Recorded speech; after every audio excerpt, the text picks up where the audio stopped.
Assalamualaikum warahmatullahi wabarakatuh. Sobahul khair. Selamat pagi anak-anak yang sholih dan sholihah.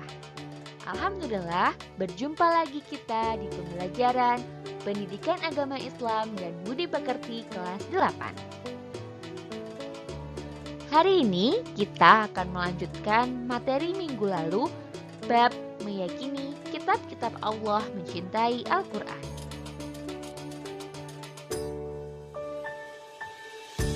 Pada kesempatan kali ini, kita akan lebih fokus belajar tentang Al-Quran sebagai kitab suci umat Islam. Sebelum mulai pembelajaran, Bu Elma akan bacakan sebuah pantun. Tempat indah tak terlupakan, sangat elok penuh cahaya. 4 kitab Allah wahyukan, kita wajib untuk percaya. Bertemu presiden di istana, sampai istana diberi makan. Al-Quran kitab paling sempurna, ayo dikaji dan diamalkan. Nah, yuk kita simak penjelasan berikut ini. Dalam sejarah tercatat bahwa Al-Quran tidak diturunkan sekaligus kepada Rasulullah SAW. Seluruh ayat-ayat Al-Quran diturunkan secara bertahap, sedikit demi sedikit dan berangsur-angsur dalam kurun waktu 22 tahun, 2 bulan, 22 hari. Jumlah surat dalam Al-Quran sebanyak 114 surat. Nah, surah-surah Al-Quran yang turun di Mekah sebelum Nabi melakukan hijrah dinamakan surah Makkiyah. Sedangkan surah yang turun setelah Nabi hijrah ke Madinah dinamakan surah Madaniyah. Kedudukan Al-Quran terhadap kitab-kitab yang lain, yaitu sebagai pembenar, pedoman untuk menyelesaikan perselisihan pendapat, dan pelurusan sejarah. Al-Quran menghapus sebagian isi ajaran kitab yang lalu dan memiliki hukum baru yang berlaku sepanjang masa yang tidak bertentangan dengan akal sehat. Di samping sebagai penyempurna, Al-Quran memiliki beberapa keistimewaan, antara lain terpelihara kemurniannya dan memiliki susunan bahasa yang indah. Nah, sekarang kita akan belajar tentang pokok-pokok ajaran yang terkandung dalam Al-Quran. Yang pertama, di dalam Al-Quran ada akidah atau keyakinan, hal-hal yang berkaitan dengan keyakinan seperti mengesahkan Allah Subhanahu wa Ta'ala dan meyakini malaikat-malaikat Allah Subhanahu wa Ta'ala. Kemudian, akhlak atau budi pekerti, berkaitan dengan pembinaan akhlak mulia dan menghindari akhlak tercela. Ibadah yang berkaitan dengan tata cara beribadah seperti sholat, zakat, dan ibadah yang lainnya.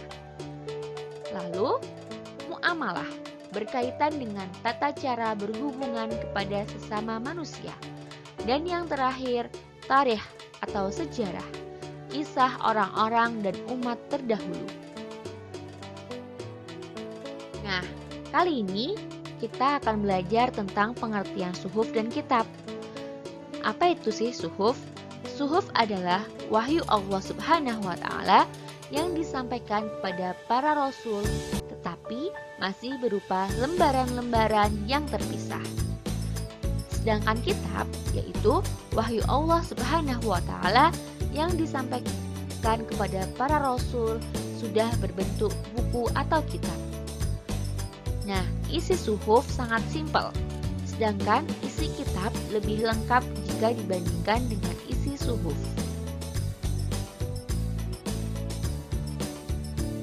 Nah, bisa kalian lihat di gambar itu ada kitab dan suhuf. Bisa kalian lihat perbedaannya. Nah, kita kaji lagi perbedaan kitab dengan suhuf. Yang pertama, isi kitab lebih lengkap, sedangkan suhuf ada sebagian hukum yang tidak tercantum. Kemudian, bentuk dari kitab sudah dibukukan, sedangkan suhuf masih berbentuk lembaran-lembaran yang terpisah. Selanjutnya, Kitab biasanya berlaku lebih lama, sedangkan suhuf sifatnya sementara. Perilaku yang mencerminkan iman pada kitab Al-Quran.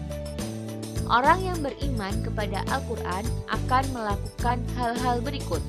Yang pertama, membiasakan membaca kitab suci Al-Quran. Yang kedua, mempelajari ajaran Al-Quran dengan tekun dan teliti. Yang ketiga, menjadikan ajaran Al-Quran sebagai pedoman hidup. Yang keempat, mengamalkan ajaran yang termuat dalam Al-Quran. Yang kelima, menyampaikan ajaran Al-Quran kepada orang lain. Yang keenam, menjaga kesucian Al-Quran.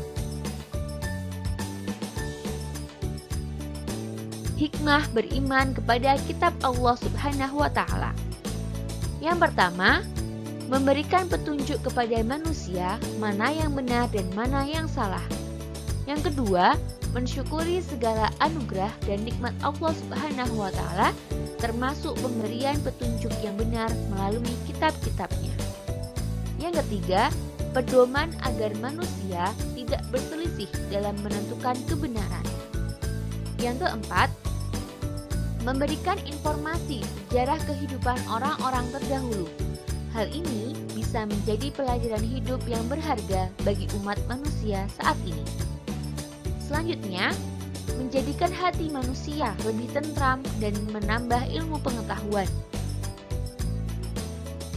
Lalu, manusia dapat mengetahui betapa besarnya perhatian dan kasih sayang Allah Subhanahu wa Ta'ala kepada para hamba dan makhluknya. Selanjutnya, meningkatkan kesabaran dalam menerima cobaan, ujian, dan musibah yang menimpa pada dirinya. Dan yang terakhir, yaitu hikmahnya adalah manusia yang beriman akan dapat mengetahui dan membedakan mana yang baik dan mana yang buruk. Karena di dalam kitab dijelaskan tentang perilaku yang baik dan buruk.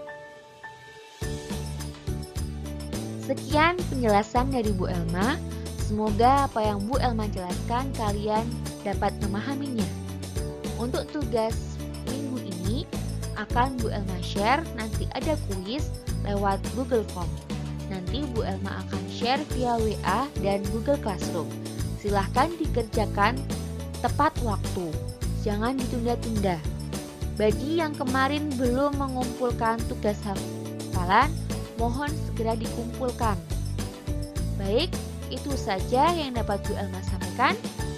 Sampai bertemu di pembelajaran Pendidikan Agama Islam dan Budi Pekerti pertemuan selanjutnya. Wassalamualaikum warahmatullahi wabarakatuh.